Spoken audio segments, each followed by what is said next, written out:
Estamos aqui juntos mais uma vez para o nosso estudo. Precisamos estudar muito. O saber abre portas para nossa mente, não é?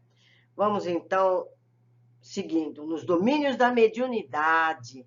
Hoje nós vamos ver o capítulo 10, sonambulismo torturado. Cada capítulo é um tipo de mediunidade. Certo? Então, hoje vamos ver o sonambulismo torturado. Tornamos ao recinto. Dona Eugênia acabava de socorrer pobre companheiro recém-desencarnado a retirar-se sob o fraterno controle dos vigilantes. Fomos recebidos por Clementino, generoso, que nos aproximou de jovem senhora, concentrada em oração, seguida por distinto cavalheiro na pequena fila dos enfermos, que naquela noite receberiam a assistência. Afagando-lhe a cabeça, o supervisor notificou: favoreceremos a manifestação de infeliz companheiro que a vampiriza, não somente com o objetivo de socorrê-lo, mas também com o propósito de estudarmos alguma coisa com respeito ao sonambulismo torturado. Observei a dama, ainda muito moça, inclinada para o homem irrepreensivelmente trajado que a amparava de perto. O mentor, no recinto, afastou-se em tarefa de governança, mas Aulus tomou-lhe o lugar, passando a esclarecer-nos com a bondade que lhe era característica. Indicando-nos o casal, informou: ambos, marido e mulher, num enlace de provação redentora. A essa altura, porém, os guardas espirituais permitiram o acesso do infortunado amigo. Achamo-nos positivamente frente a frente com um louco desencarnado. O perispírito denso trazia todos os estigmas da alienação mental indiscutível. Olhar turvo, fisionomia congesta, indisfarçável inquietação, a presença dele inspiraria repugnância e terror aos menos afeitos à enfermagem. Além da cabeça ferida, mostrava extensa úlcera na garganta. Precipitou-se para a jovem doente à maneira de um grande felino sobre a presa. A simpática senhora começou a gritar, transfigurada. Não se afastara espiritualmente do corpo. Era ela própria a contorcer-se em pranto convulsivo, envolta, porém, no amplexo fluídico da entidade que lhe empolgava o campo fisiológico integralmente. Lágrimas quentes lhe corriam aos olhos semicerrados. O organismo relaxara-se como embarcação à matroca e a respiração se tornara sibilante e opressa. Tentava falar, contudo a voz era um assobio desagradável. As cordas vocais revelavam-se incapazes de articular qualquer frase inteligível. Raul, sob o comando de Clementino, abeirou-se da dupla em aflitivo reencontro e aplicou energias magnéticas sobre o tórax da médium, que conseguiu expressar-se em clamores roufenhos. Filha desnaturada, criminosa, criminosa, nada te salva, descerás comigo às trevas, para que partilhes a dor. Não quero socorro, quero estar contigo, para que estejas comigo. Não te perdoarei, não te perdoarei. E do pranto convulso passava incompreensivelmente a gargalhadas de vingador. Agora não podíamos saber se estávamos à frente de uma vítima que se lastimava ou de um palhaço que escarneia. A justiça está em mim, prosseguia bradando por entre silvos. Sou o advogado da minha própria causa e a desforra é meu único recurso. Raul, sob a inspiração do benfeitor que o acompanhava, passou a falar-lhe dos valores e vantagens da humildade e do perdão, do entendimento, do amor, procurando renovar-lhe a atitude. E enquanto desenvolvia o trabalho da doutrinação, buscamos contato com o orientador diligente. Ante as nossas primeiras perguntas, Aulus acentuou: É um caso doloroso como o de milhares de criaturas. Vê-se bem, aduziu Hilário, sob forte impressão, que é a nossa própria irmã quem fala e gesticula. Sim, aprovou o assistente. Entretanto, encontra-se imantada ao companheiro espiritual, cérebro a cérebro. Poderá, todavia, recordar-se com precisão do que lhe sucede agora? Inquiri por minha vez. De modo algum. Tem as células do córtex cerebral totalmente destrambelhadas pelo desventurado amigo em sofrimento.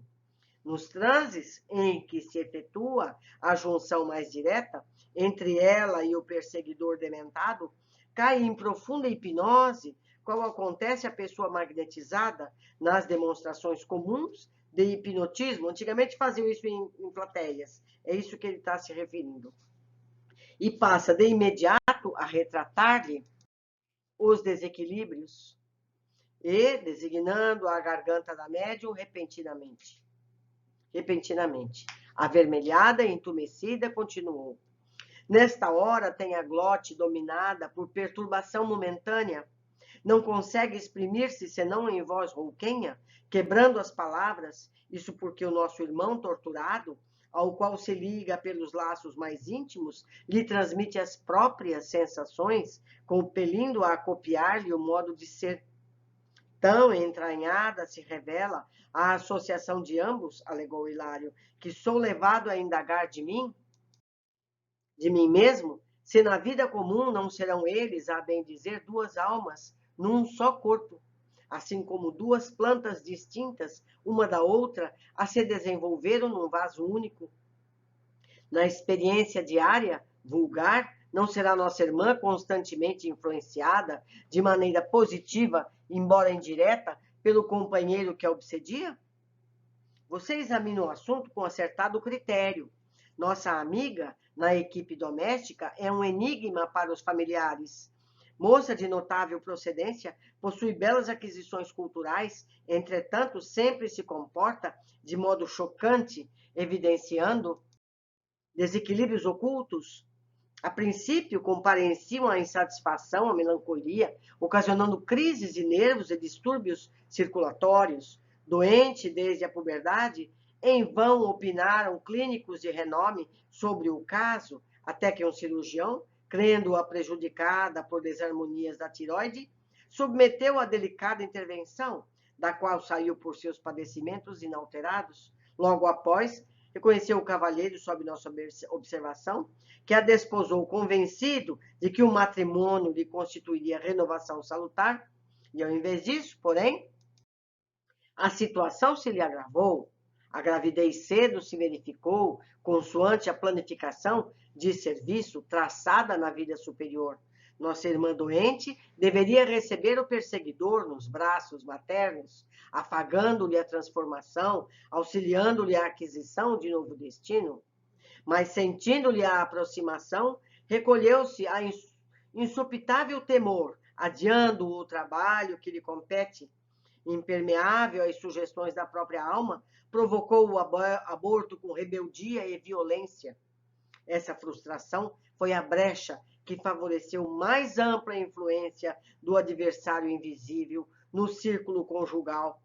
A pobre criatura passou a sofrer multiplicadas crises histéricas, com súbita aversão pelo marido, principalmente à noite, é colhida de assalto por fenômenos de sufocação e angústia, amargurando o consorte desolado.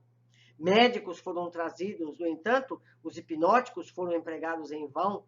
Em franca demência, a enferma foi conduzida à casa de saúde, todavia a insulina e o eletrochoque não lhe solucionaram o problema.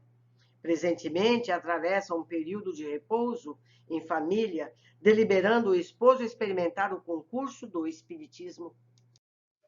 Enquanto Silva e Clementino procuravam sossegar a médium e o comunicante, reunidos numa simbiose de extremo desespero, Hilário e eu continuamos famintos de esclarecimento maior. E se ela conseguisse nova maternidade? Inquiriu meu colega estudioso. Sim, concordou Aulus, convicto. Semelhante reconquista ser-lhe-á uma bênção. Contudo, pela trama de sentimentos contraditórios em que se emaranhou, na fuga das obrigações que lhe cabem, não pode receber de pronto esse privilégio. Lembrei-me de mulheres que se fazem mães nos hospícios, mas, analisando meus pensamentos, o orientador explicou: a posição de alienada mental não lhe retira os favores da natureza, mas a crueldade meditada com que se afastou dos compromissos assumidos imprimiu certo desequilíbrio ao centro genésico. Nossas defecções mais íntimas, embora desconhecidas dos outros, prejudicam-nos o veículo sutil e não podemos atrair o tempo nas reparações necessárias, ainda mesmo quando o remorso nos ajude a restaurar as boas intenções. A perfeita entrosagem dos elementos psicofísicos filia-se à mente. A vida corpórea é a síntese das irradiações da alma. Não há órgãos em harmonia sem pensamentos equilibrados, como não há ordem sem inteligência. O serviço de socorro espiritual, porém, continuava inquietante. A entidade vingadora, jungida à médium, demorava-se contida pelos assessores de Clementino, ao passo que a moça, refletindo-se as emoções e os impulsos, tinha o peito arfante e gemia em soluços. Para mim não há recurso. Sou um renegado. Perdoa, meu irmão. É o caminho sem ser-te-á renovado, dizia Raul com inflexão de amor. Desculpando, somos desculpados. Todos temos dívidas. Não se inclinará, porventura, ao auxílio de quem seja igualmente ajudado? Não posso, chorava o infeliz. E à frente daquele par de espíritos sofredores, num só corpo, Aulus prosseguiu esclarecendo. A fim de examinar com serenidade as agruras da obsessão na mediunidade torturada, não podemos esquecer as causas do suplício de hoje a se enraizarem nas sombras de ontem. Os templos espíritas vivem repletos de dramas comoventes que se prendem ao passado remoto e próximo.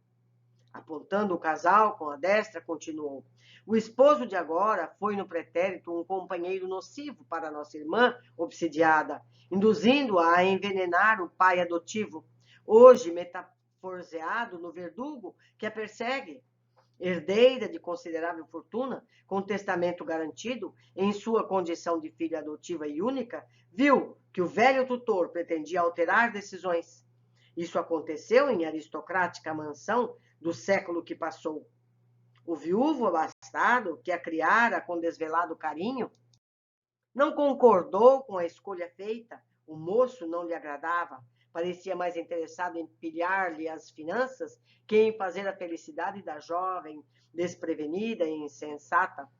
Procurou então subtraí-la à influência do noivo, verificando que debalde lhe buscava a separação. Indignado, mobilizava medidas legais para deserdá-la, quando o rapaz, explorando a paixão de que a moça se via possuída, induziu-a a eliminá-lo, através de entorpecentes contínuos. Anulado o velhinho, por 2 semanas de falsa medicação, o serviço da morte foi completado por diminuta dose de corrosivo. Fim do ligeiro período de luto, a jovem herdeira enriqueceu, o marido, a casar-se contudo, em pouco tempo, viu-se presa de aflitivas desilusões, porque o esposo, depressa, se revelou jogador inveterado e libertino, confesso, relegando-a à profunda miséria moral e física. Não lhe bastou esse gênero de aniquilamento gradativo. O tutor, desencarnado, imantou-se a ela com desvairada fome de vingança, submetendo-a a horríveis tormentos íntimos. Em verdade, o parricídio permaneceu ignorado na terra, mas foi registrado nos tribunais divinos, e longo trabalho expiatório vem sendo levado a efeito, porquanto ainda aqui estamos observando esse trio de consciências entrelaçadas nos fios dilacerantes da provação redentora. Ela matou-o como pai e matou-o quando ele foi reencarnar como filho dela. Difícil resolver essa situação tão rápido. O infortunado perseguidor recolhia afetuosas admoestações de Raul Silva e, depois de breve intervalo, o assistente continuou. Como vemos, a tragédia de nossa irmã enferma vem de longe. Nos planos inferiores da vida espiritual, vagueou por muito tempo na faixa de ódio da vítima, que se lhe fez vingativo credor, e na atualidade, em nova etapa de luta, tem o pensamento enovelado ao dele. Atravessou a infância e a puberdade, experimentando-lhe o assédio à distância. Todavia, quando o inimigo de outrora reapareceu na condição de marido atual, com a tarefa de ajudar a companheira a reeducá-la, e fraquejando nossa amiga nos primeiros tentames da responsabilidade maternal, o obsessor aproveitou-se do ascendente magnético sobre a pobrezinha, golpeando-lhe o equilíbrio. Sensibilizados com o quadro de justiça a desdobrar-se sob nossos olhos, não conseguíamos fugir à indagação para melhor fixar ensinamentos. Fixando a atenção no esposo da vítima, que a amparava carinhosamente, Hilário considerou: com que então nosso amigo tem o seu débito a saldar para com a mulher doente? Sem dúvida, confirmou Aulus com um grave entorno. O poder divino não nos aproxima uns dos outros sem fins justos. O matrimônio, no lar ou no círculo de serviço, somos procurados por nossas afinidades, de modo a satisfazer aos imperativos da lei de amor, seja na ampliação do bem ou no resgate de nossas dívidas, resultantes do nosso deliberado contato com o mal. Nossa irmã sofre os efeitos do parricídio a que se entregou pelo anseio de desfrutar prazeres que lhe desajustaram o plano consciencial, e o amigo que lhe inspirou a ação deplorável é agora chamado a ajudá-la na restauração imprescindível. Olhei penalizado o cavalheiro tristonho e pensei na frustração a que devia sentir-se preso. Bastou a reflexão para que o orientador me explicasse solícito. De certo, nosso companheiro na atualidade não se sente feliz, recapitulando a antiga fome de sensações, abeirou-se da mulher que desposou, procurando instintivamente a sócia de aventura passional do pretérito, mas encontrou a irmã doente que o obriga a meditar e sofrer. Transferindo nossos interesses de estudo para este caso, comentou Hilário, ainda assim poderemos classificar a enferma à conta de médium? Como não? É um médium em aflitivo processo de reajustamento. É provável se demore ainda alguns anos na condição de doente necessitada de carinho e de amor, encarcerada nas teias fluídicas do adversário demente, purifica-se através das complicações do sonambulismo, torturado. Eu vou esclarecer aqui um detalhe pequeno que não está em amarelo. O sonambulismo que eles tratam aqui é a mediunidade. E há o sonâmbulo, que a gente conhece vulgarmente, geralmente crianças que andam durante o sono. Aqui é mediunidade, certo?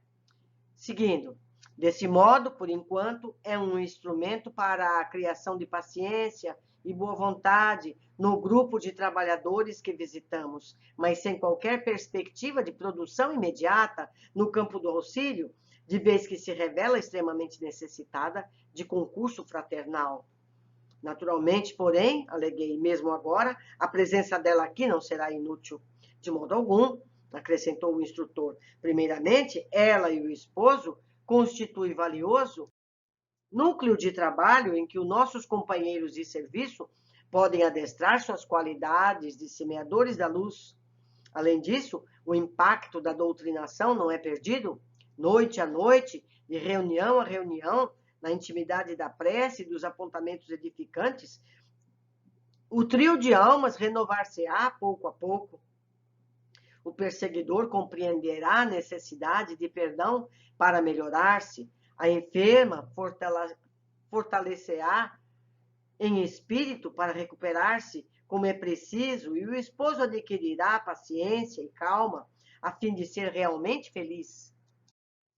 Nessa altura, com a colaboração de amigos espirituais da casa, o hóspede foi retirado do ambiente psíquico da jovem senhora, que voltou à normalidade E atendendo-nos à inquisição, o assistente anotou bondoso: quando nosso irmão Clementino convocou-nos a observar o problema, indubitavelmente quis salientar os imperativos de trabalho e tolerância, compreensão e bondade para construirmos a mediunidade completa no mundo.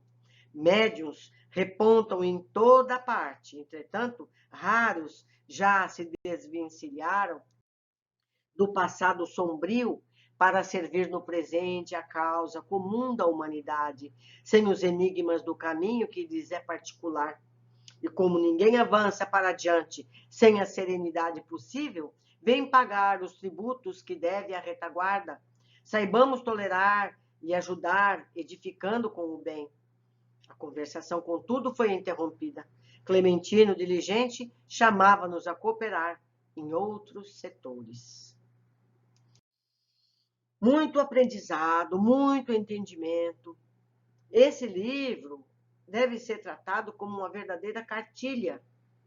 Deve ser consultada, analisado com rigor, para que principalmente os médiuns possam aproveitar mais essas oportunidades de trabalho, assim como os dirigentes dos trabalhos precisam saber todo esse processo como se faz, né? Não como eles imaginam, sim como é realmente. Mas vamos às observações. Este capítulo trata do sonambulismo torturado. E já nos primeiros parágrafos vemos um casal, uma mulher jovem e o esposo, e um desencarnado.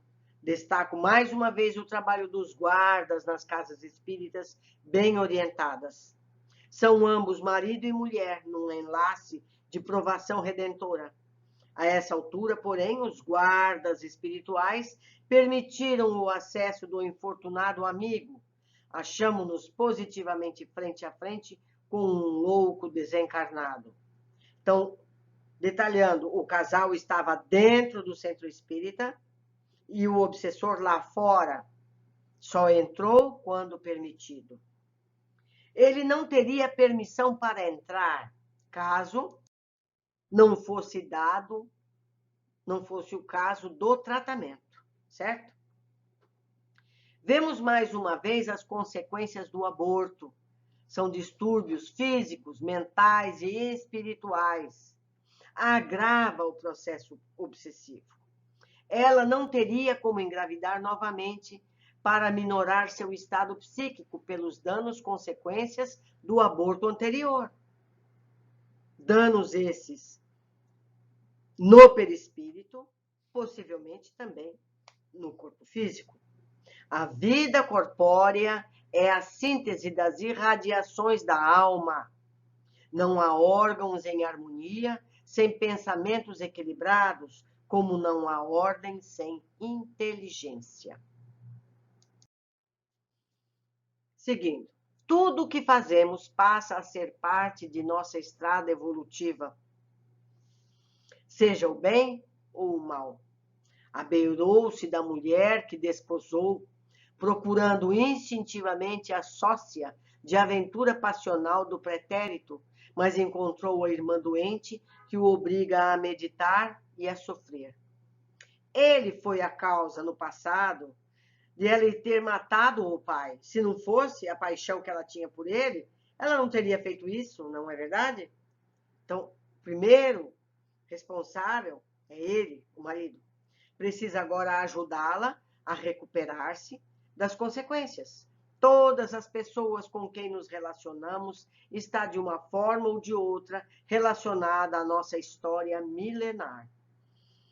Pode ser que a gente leve várias encarnações até encontrar novamente uma pessoa que fez parte do nosso passado, seja para ajudar, seja para resgatar.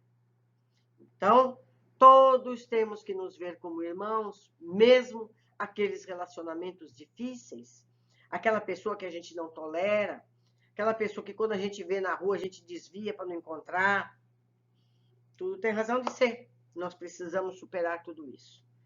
Deixo aqui mais uma vez meu e-mail, a forma de me encontrar no Facebook, para que vocês possam me ajudar no entendimento dessas lições, me corrigindo ou esclarecendo. Somos parte de um estudo em grupo. Eu dependo de vocês. Um abraço carinhoso e até o nosso próximo capítulo.